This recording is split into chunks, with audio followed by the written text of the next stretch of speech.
প্রায় ১.৫ বছর পরে দেশে ফিরেছি, আর দেশে ফিরে নিমন্ত্রণের শেষ হচ্ছে না। আজ যাচ্ছি আমার মামা শ্বশুরের বাড়িতে নিমন্ত্রণ খেতে।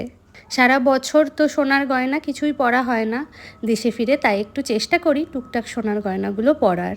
সাজতে আমি বেশ ভালোবাসি, তা আশা করি আমার ভিডিও দেখে বা ফটো দেখে এতদিনে আপনারা বুঝেই গেছেন।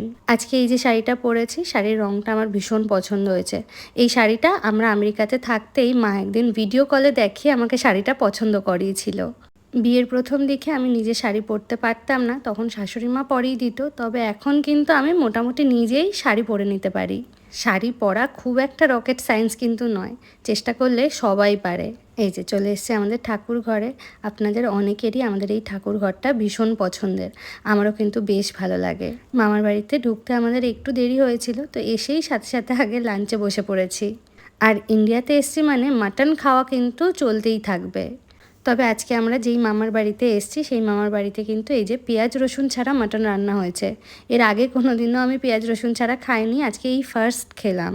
মামার বাড়ি থেকে লাঞ্চ সেরে গেছিলাম আবার মাসি শাশুড়ির বাড়িতে। আজকে সারাদিনটা আমাদের বেশ ভালো কাটলো। দেশে ফিরে বাকি দিনগুলোর গল্প কিন্তু আপনাদের সাথে শেয়ার করব।